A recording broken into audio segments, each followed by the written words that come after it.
Why, hello again, and welcome to Nonprofit Marketing with Purpose. Today I'm Monica Pitts. It's nice to meet you. I almost forgot to introduce myself. Okay, so it's because I'm so excited about our topic today. Today, we are doing part 2 of our Zero to Marketing Superhero series, and we're going to talk about marketing on a dime. Low-cost ways that you can market your organization. So, that pretty much says it all. Let's get to business. You're on a mission and you just need more people to know about it. And whether you're brand new to marketing or a seasoned pro, we are all looking for answers to make marketing decisions with purpose. I'm Monica Pitts, a techie, crafty business owner, mom, and aerial dancer who solves communication challenges through technology. This podcast is all about digging in and going digital. I'll share my marketing know-how and business experience from almost 20 years of misadventures. I'll be your backup dancer so you can stop doubting and get moving towards marketing with purpose. Well, if there is one thing that nonprofit organizations always seem to be short on, it's money, right? And so now, if you feel like marketing your organization is completely tied to how much money you have, I want you to take a step back and pop back over to Zero to Marketing Superhero Part 1, where I go over the basics and I completely debunk the myth that your marketing is just about how much money you have, because it's really, you can start someplace completely different and start where you are and still do a great job with your marketing. So hop back over and listen to that if that's one of your beliefs that we need to set aside to do awesome marketing for your nonprofit. Because, let's face it, there's all kinds of ways that you can market your organization for next to nothing these days, right? So today I'm going to talk about 4 different ways that you can market on a dime. And I say market on a dime because, there are some instances where it really does make sense to spend a little bit of money, and I'll get into those later.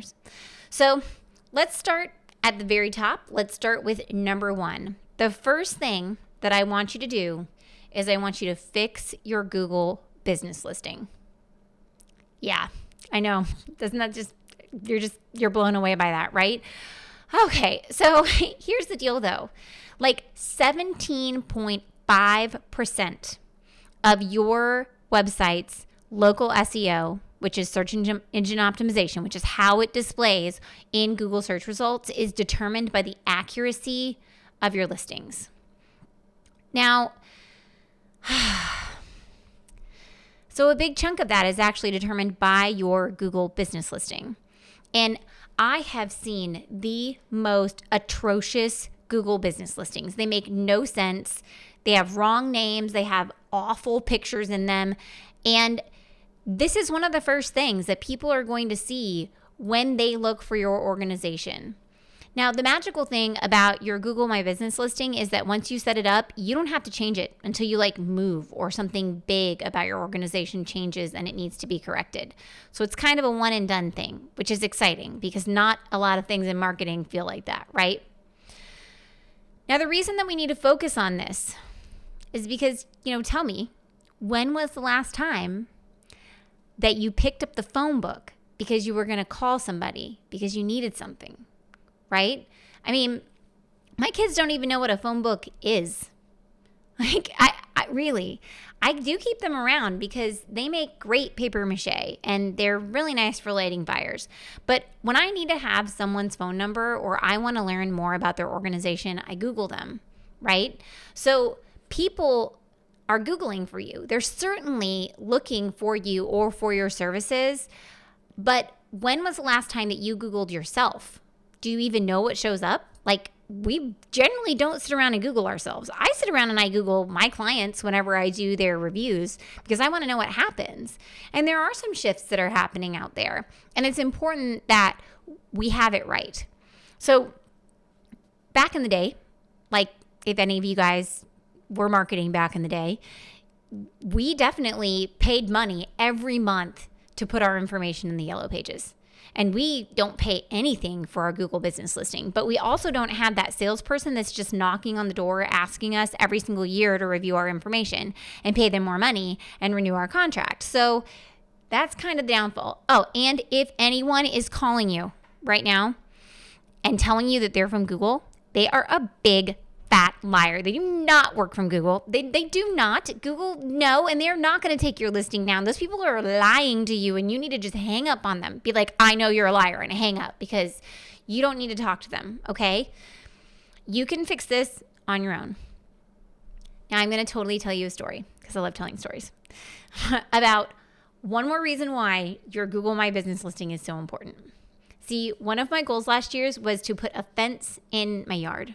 And this year, my goal is to help 1,000 nonprofits have more successful and less stressful marketing, right? I mean, what a difference 1 year makes. But anyway, so my goal last year was to get a fence.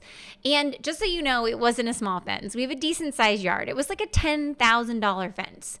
So I started asking my friends and clients, did they know a good fence installer? And I got the name of a business. I Googled their name. They didn't have a website, but they had multiple online directory listings. And here's the deal. None of those directory listings had a correct phone number. Not a single one. I called them all and none of them worked. So I do know for a fact that that company is still in business. But tell me, if this was happening with my $10,000 fence, how many hundreds of thousands of dollars is that company missing out on every single month because they didn't have the correct phone number in Google, right? And this could be happening to any one of us right now. So how do you know if your listing is correct? Well, the first thing you're going to do is you're just going to Google yourself. Google your organization name. Google any variant of your organization name. Because sometimes you change names. Sometimes people call you by different things. And then, look, does information about your business even exist? Is it correct? You're going to look for that big area on the right side of the screen. It's going to take up, not quite half, but a good third of the screen. And it'll have in big, bold letters the name of your organization, your contact information, and pictures up at the top. Okay, that should be there when you Google your organization's name or a close variation of it. And if you have not done so already, you are going to claim and verify your listing, and then you'll add a description, and you'll make sure that your contact information and your category are correct. Now, make sure also that your photos are accurate. I was looking up members of an association that we're part of, the Missouri Asphalt Paving Association, and one of their members has a pineapple.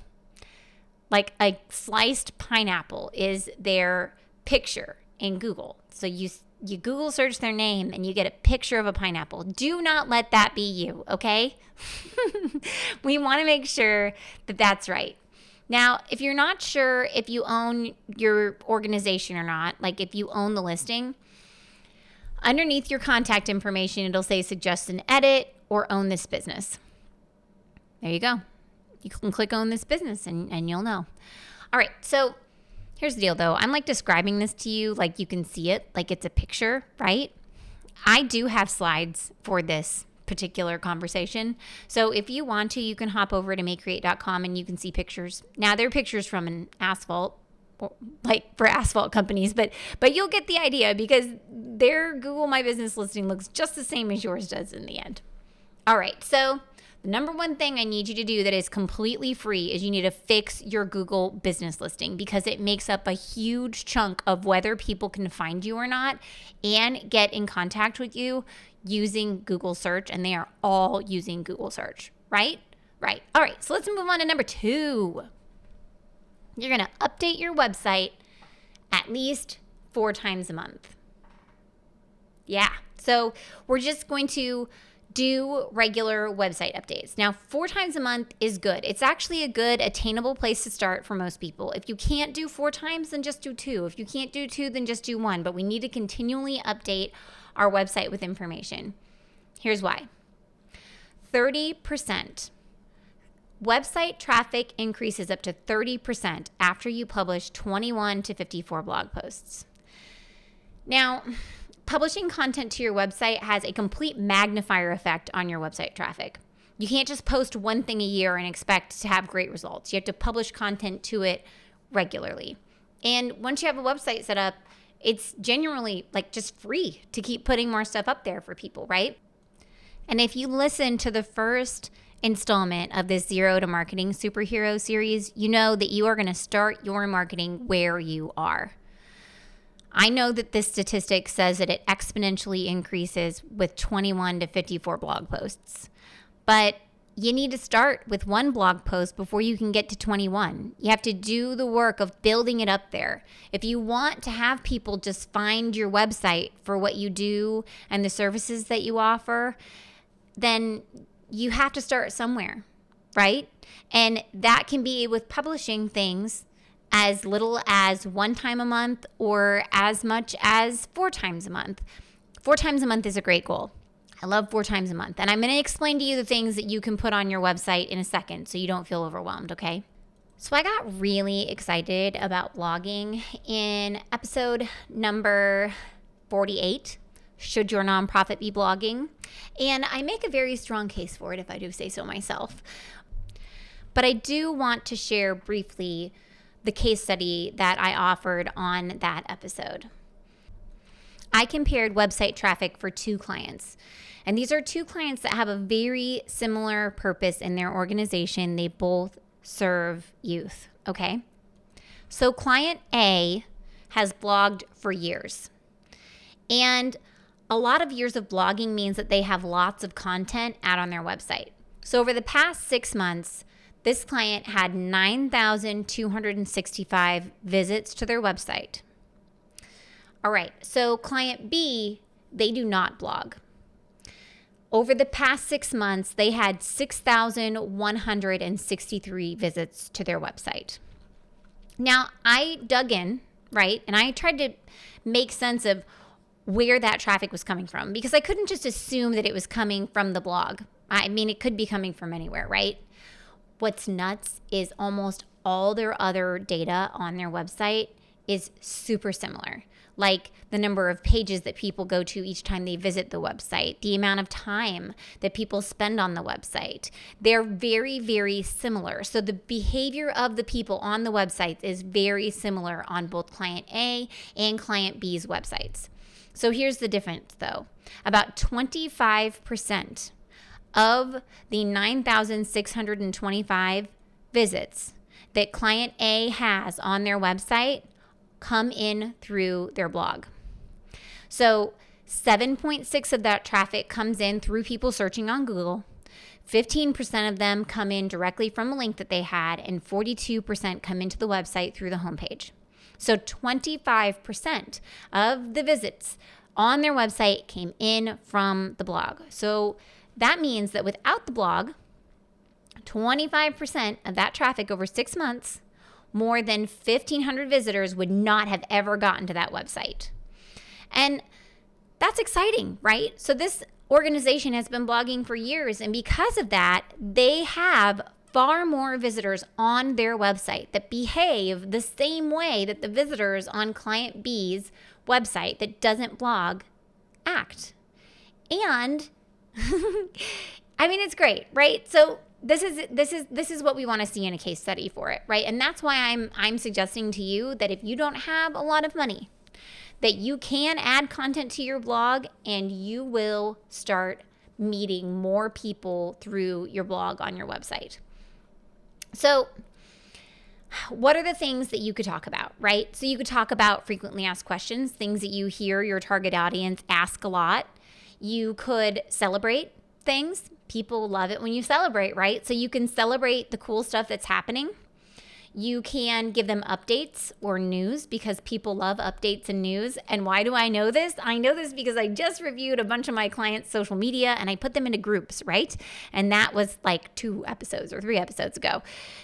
People love the celebratory posts. They love updates. And then the frequently asked questions, that's you giving them information to solve their problems, right? And if you're really not sure what you're going to talk about, just go over to your front line. Go over to the people who would be most likely putting content on the website and ask them, What do you feel like you hear a lot of questions about? How could we best serve our donors and the people that we serve and also our board and give them more information? What could we do for them, right? And those are the things that you can add to your website. You don't have to add 12-page blog posts to your website. That's not what I'm suggesting. I'm suggesting that you need to update your website 4 times a month with content. And it could be things that you're already talking about anyway. Events, celebrating successes, updates, stuff that's going on around the office, or answers to questions that people ask you.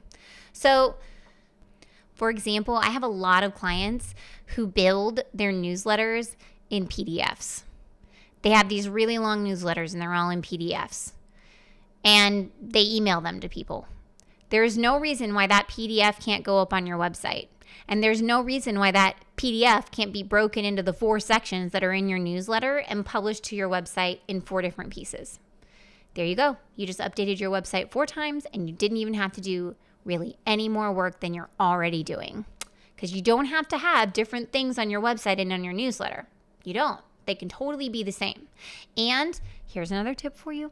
The stuff that you put on your social media, that can come right out of your newsletter too, or right off your website. It does not have to be completely different. It does not. Okay. Okay, so now we know that the first thing that you were going to do is what? You're going to fix your Google My Business listing. And the second thing that you were going to do is you were going to update your website, because those are 2 super inexpensive ways to market your organization. The third thing that you're going to do is you're going to leverage automated emails. Now, the way that I just said that made it sound very confusing, but it's really not very confusing at all. First, I want to let you know that I keep talking about emails like a crazy person because it really does work and it's super, super inexpensive to do. You can create an account in MailChimp for free. Yeah, completely free. And you can send emails for free. It's crazy, right? And for example, email marketing offers the highest return on investment for marketers. They say that $1 that you invest creates $44, which, makes sense, because if it's nearly free to send the email, then every dollar that you make off of it would turn into, way more dollars, right? And I know this in doing my own marketing, that I can meet you on Facebook, but that's not where we're going to continue the conversation. We're going to continue the conversation by you attending an event, or by you showing up for my office hours, or by you coming in and doing a free consulting session, or by me sending you an email and offering you something. So my relationship with you may start on social media, but it's difficult to deepen that relationship just on social media, because the odds of you seeing things that I post is pretty low, actually. Like maybe 30% of my audience would ever see the things that I post on social media. So I need to invest in this email marketing to make sure that I have the opportunity to contact you when I have something important to say to you. Right? And it's the same thing for your organization. That's why we keep talking about email. Not because I love it, but because, it works. All right, so back to that magic, right? I said automated emails, and that was like kind of intense, right? So I didn't just say do email marketing and make every single email. I said leverage automated emails. So you can certainly send one-off emails. They do take time. Absolutely do. I know. I just spent oh my goodness, a whole week, if not more, creating the emails for this first quarter to be able to contact people and remind them about things that they've signed up for, right? It's a lot of stuff. But that time is money, right? So that's why we automate things. When you automate things, you can set them up once and then you can just walk away from it. So the cheapest way to automate things is by using the RSS feature in MailChimp. So what that means is that you post content on your website, those celebratory things and the frequently asked questions and the updates and the news, all those things that we just talked about. So all that stuff is going to go into your website. And if your website is set up properly, then it has an RSS feed, which means that you can take that link from that stuff and you can plunk it into MailChimp. And then what MailChimp will do is it will go back out and it'll look at your website and see if there's new content on there at regular intervals. And you can define those intervals. They could be daily or weekly or monthly. You get to pick, okay? So if it sees that there is new content on your website, then it's going to create an email and it's going to format it the way that you tell it to. And then it'll send an email to your recipients. Like magic. It's like magic, right? So you get these professional looking, beautifully formatted emails without ever having to touch them or tell them to send, because you just updated your website, which you're supposed to be doing anyway. And then it sends them out to people. I mean, this is magical, right? Oh my goodness. You don't even know. Like when I figured this out, I was so pumped. I ran around the office and I flew my imaginary cape and I gave everybody high fives. And then I had to find a new job for my intern because she had been making emails on repeat every single day. And so she had to start writing, which is really what she was going to school for anyway. So it was a win-win all across the board. So leverage automated emails. Now, the RSS automation that I'm talking about right now, this happens for free with your free MailChimp account. It's not the type of automation where you send someone an email because they clicked on something or because they opened a campaign. That you have to pay for. But this guy right here, this happens. Okay, so also, because we're on the topic of emails and because emails are a super effective marketing tool and they're very inexpensive, I want to let you know that you can actually set up different emails to send for different categories in your feed. So let's say that you have an email for events and you have an email for volunteers and you have an email for your blog. That's okay. You can have those all set up in your website, and when you put stuff in there, voila, they send out different emails to different people. It's very fancy. Okay. But it's really not hard. It really is not hard. Okay. I wouldn't tell you this if it was hard. Now, here are a few tricks for you. When you're setting it up, make sure that you set the emails up to send from people that they would know. So it could be from info@yourorganisationname.com. Or if the person that's always emailing stuff is admin or your outreach person or your marketing person or your executive director, then you might just send it from them. I send most of our emails from monica@maycreate.com because I want you to reply to me. I want to see your replies. I want to see what you have to say. So that's how I set it up. And then also make sure that you add a sign-up form to your site. Like, here's a funny story for you. We were reviewing our marketing data after we launched our new website last year, and I realized that our email list was shrinking, which is not normal. Like, it's usually growing. And I thought, oh my goodness, what am I doing wrong? Like, I'm failing in my marketing. We're getting more website visitors than ever before, but no one is signing up for our email list. Am I just publishing crap, right? Okay, well, it turns out that we actually forgot to put the email sign-up form on the site. And so people were not signing up because there was no sign-up form. But we reviewed our marketing data, and so we knew that. And then we put that email sign-up form on the site, and now people sign up every day, right?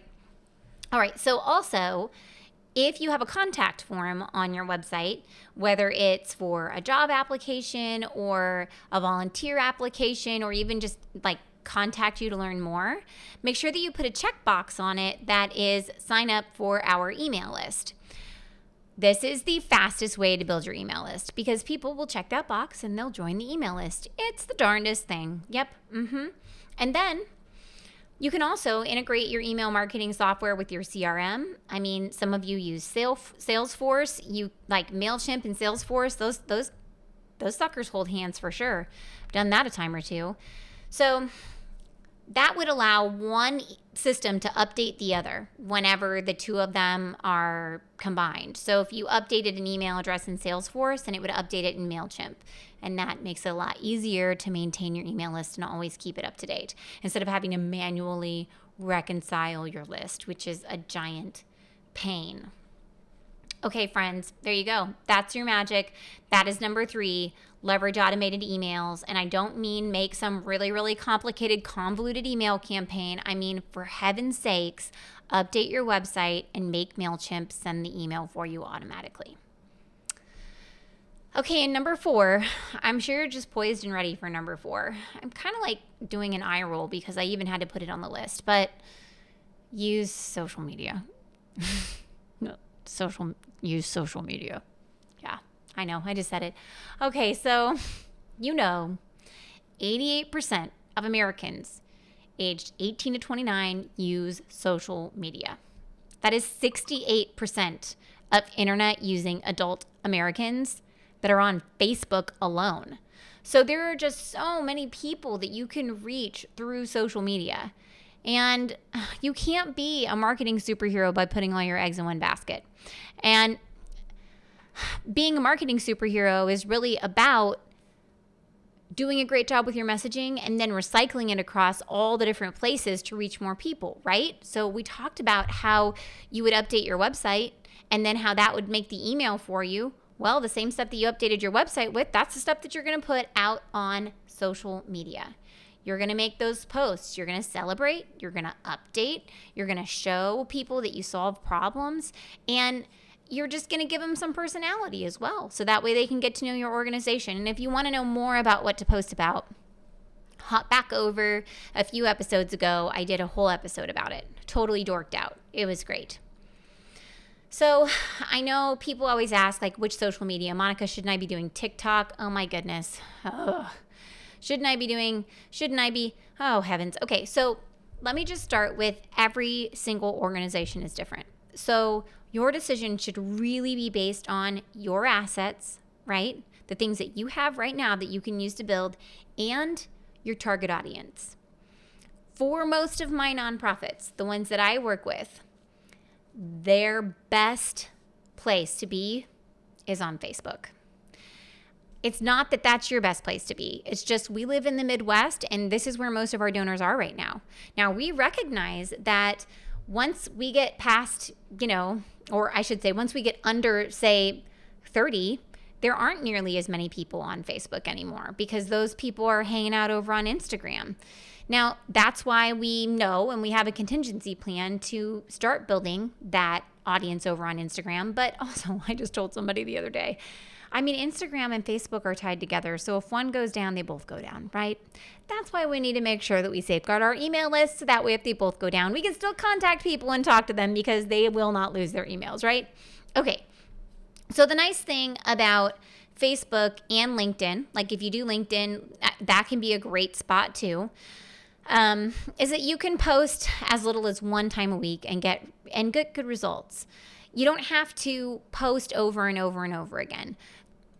The goal is quality over quantity.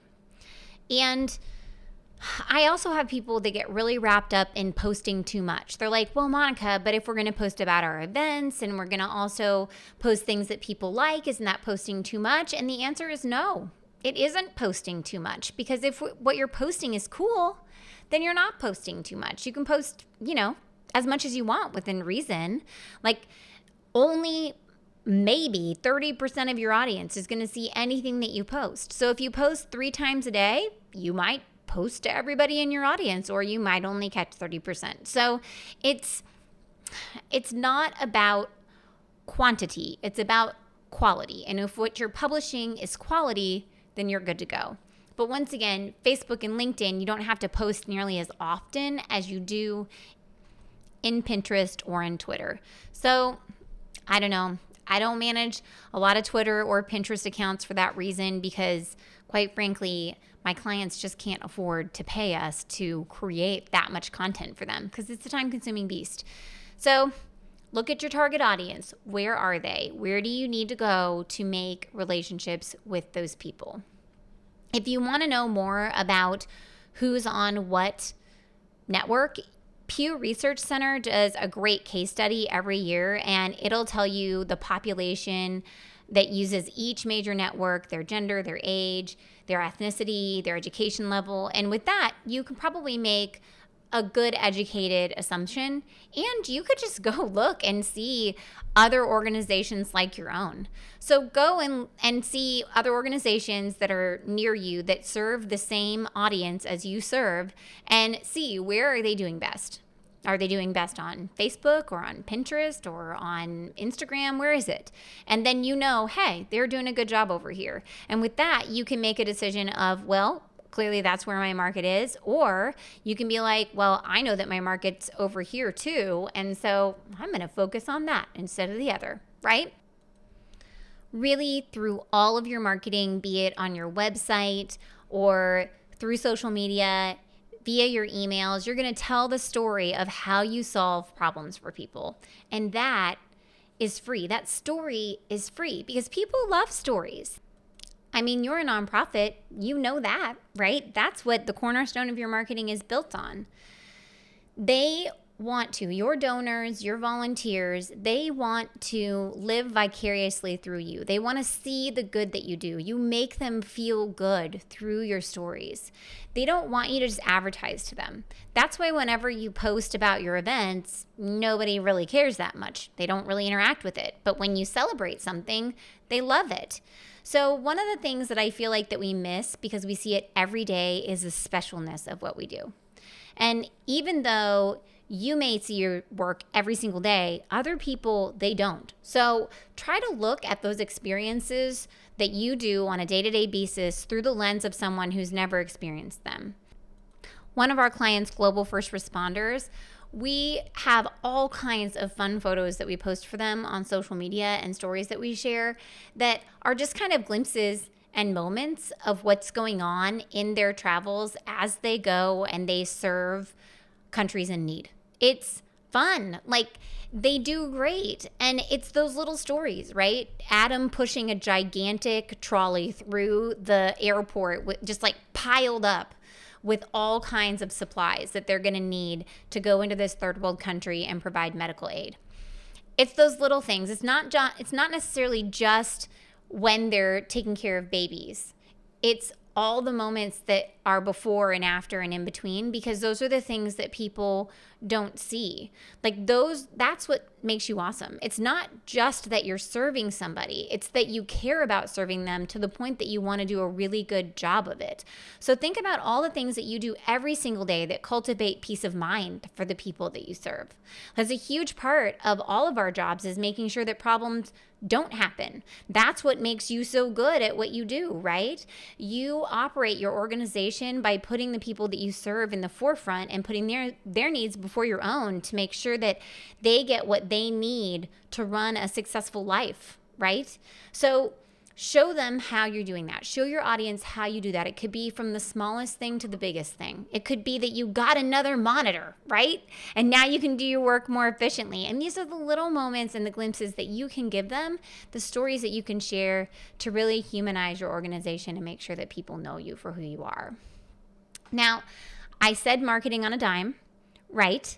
So there is one thing.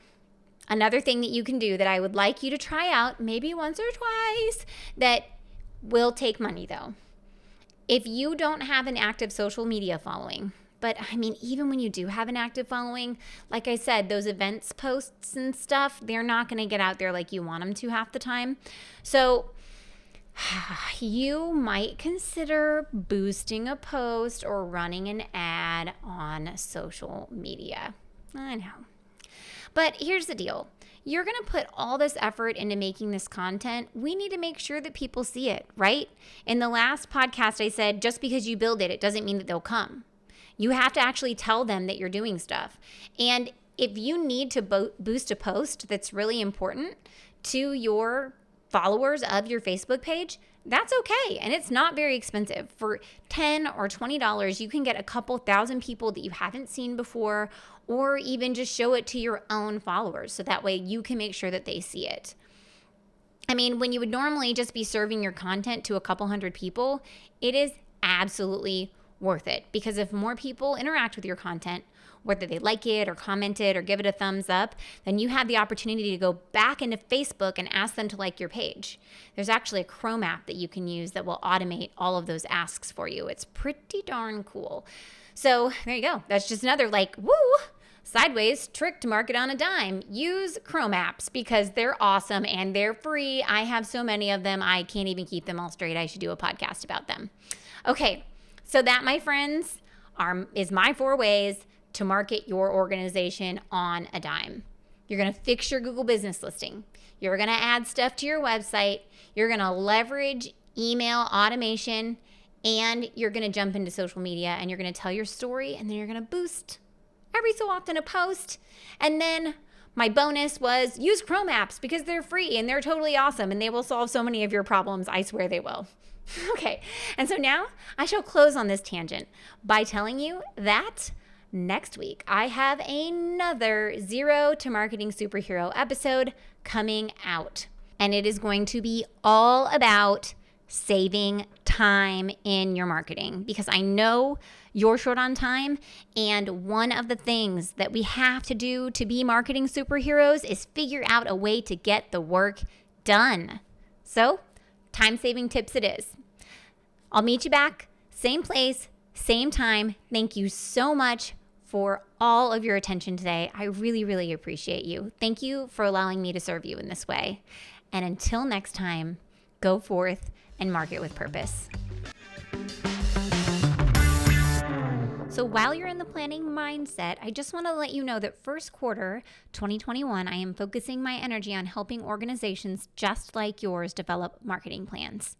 See, my 2021 goal is to make marketing less stressful and more successful for 1,000 nonprofits, and I would like to invite you to be one of them. Because if there's one thing 2020 taught us, it's that we cannot rely on events alone to market and fundraise for our organizations. But I know the change can feel really scary sometimes, and I've heard all of the excuses. Let me tell you, people say, you know it needs to change, but you're not sure where to start, or you're not sure what to do. Heck, a lot of people just look me in the face and say, Monica, I don't even have enough time to deal with it. So if that sounds familiar, I just want to let you know that you are totally not alone. Just last year, I felt the exact same way. I was sitting down to do our marketing plan for 2020, and I was just overwhelmed with the thought of starting it. And I thought, man, I sure do wish I had a template for that. And while I didn't have the template, I did have a workbook because I had just recently given a presentation about marketing planning. So I took that very workbook and I doctored it up with some instructions and examples and rolled it into one fancy template that you can use for free. But here's the deal. Remember, I said my goal is to make marketing less stressful and more successful for 1,000 nonprofits. And I know that just giving you a template to download is not going to do the trick. And so I've created office hours where you can come and ask me questions. We have free workshops to help you plan your target audience. And after all that, if you still don't feel empowered to make that marketing plan for your organization, you can continue on a more supported path by purchasing our marketing plan workshop and consulting package to get your marketing plan done and ready by March. So if you know you need a change, then let's take that next step together. I'm here to support you and get you moving towards less stressful and more successful marketing. Start the change by going to makecreate.com and downloading my free nonprofit marketing plan template now. I'll meet you over there.